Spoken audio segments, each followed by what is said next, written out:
Bonjour, bienvenue dans le cours 12, la vidéo 12A, la dernière de notre cours de tableur 2.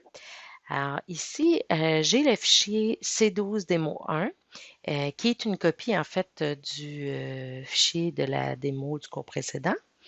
Alors l'idée est de prendre ce fichier-là et de modifier la protection pour ne donner accès qu'à certaines cellules et aussi contrôler le genre de données que l'on veut que les gens puissent remplir. Comme ça, on s'assure, quand on distribue, par exemple, un modèle, un fichier, que tout le monde le remplisse comme il faut, fasse pas de changement personnalisé parce qu'après, quand on en récupère 50 et qu'ils ont tous été modifiés, c'est très difficile de rassembler l'information.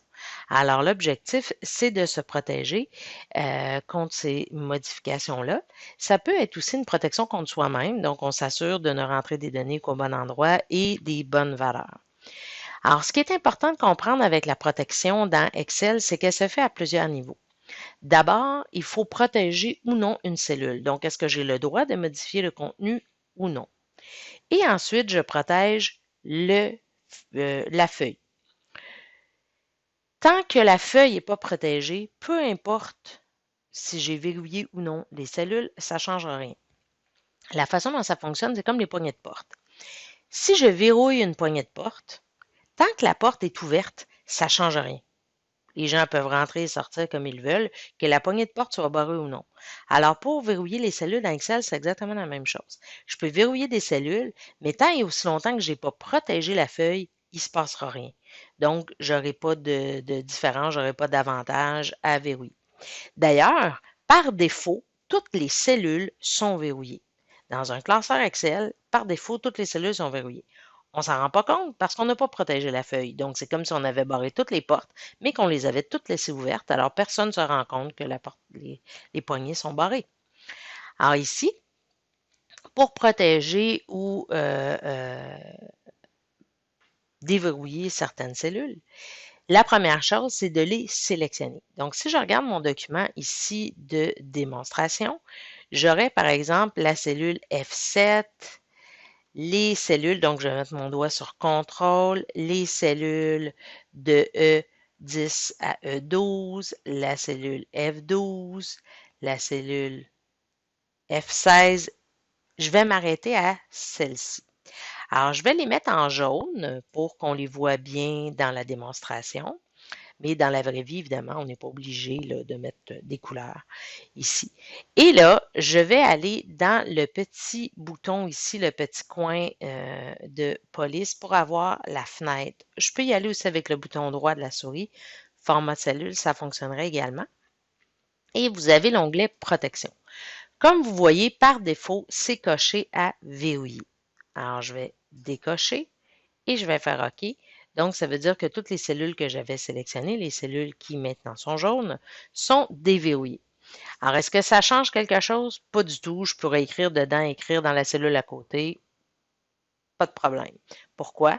La feuille n'est pas protégée. Alors, je vais aller dans l'onglet Révision et je vais aller protéger la feuille. Alors, quand je clique sur Protéger la feuille, la première chose qu'ils vont me demander, c'est un mot de passe, qui va me demander de rentrer 2 fois. Je vais vous proposer de ne pas en mettre parce que vous les oubliez, puis pour moi, faire la correction, c'est compliqué.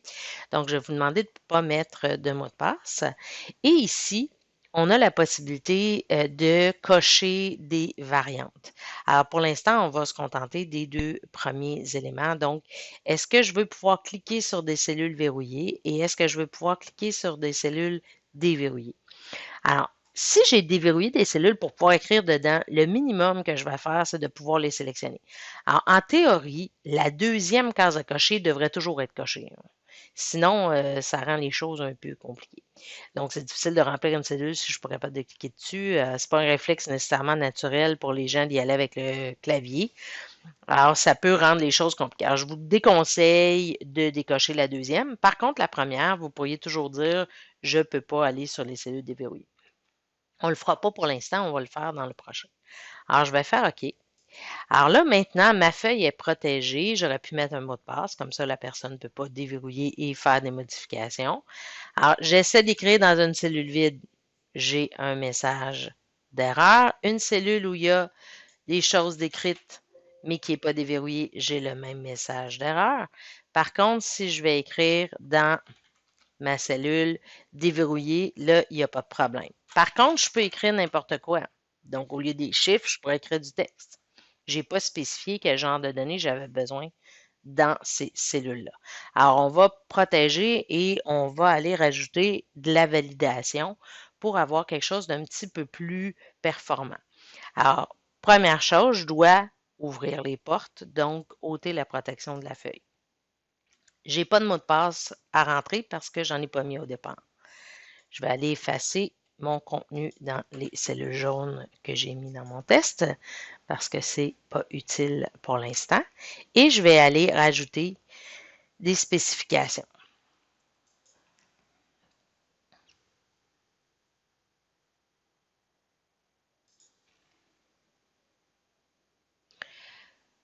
Donc, je vais aller rajouter de la validation pour mes cellules. Alors, je vais resélectionner les mêmes cellules que tout à l'heure, donc les cellules en jaune avec contrôle, parce que j'ai la même validation à mettre sur toutes ces cellules-là.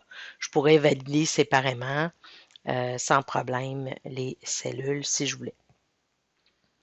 Alors ici, je vais aller dans l'onglet Données et j'ai Validation ici des données.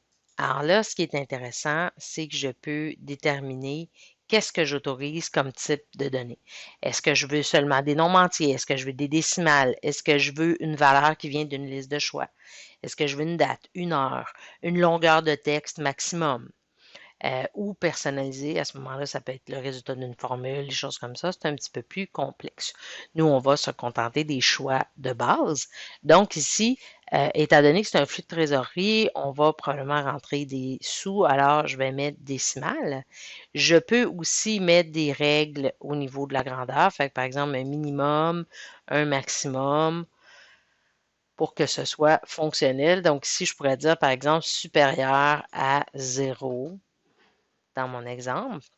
Et les deux onglets permettent de personnaliser un message de saisie, par exemple, de dire si il y a une erreur, donc alerte c'est erreur, dire le logiciel attend des données en décimales supérieures à 0, donc attention.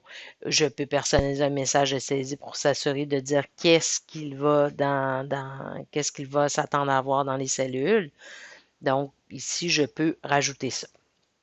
Ça, c'est vraiment de la fioriture. Ce qui nous intéresse, c'est surtout les options d'entrée. Alors, je vais faire OK. Et là, je vais retourner protéger ma feuille. Donc, ici, révision, protéger la feuille. Encore là, je ne mettrai pas de mot de passe. Et là, je ne peux toujours pas écrire dans les cellules qui sont verrouillées. Par contre, dans les cellules verrouillées, je peux. Mais si je rentre du texte, je vais avoir le message d'erreur, soit le personnalisé si j'en ai fait un personnalisé, ou celui automatique qui est quand même intéressant, donc de Microsoft. Et là, si je rentre un nombre entier, il n'y a pas de problème. Et un nombre décimal, il n'y a pas de problème.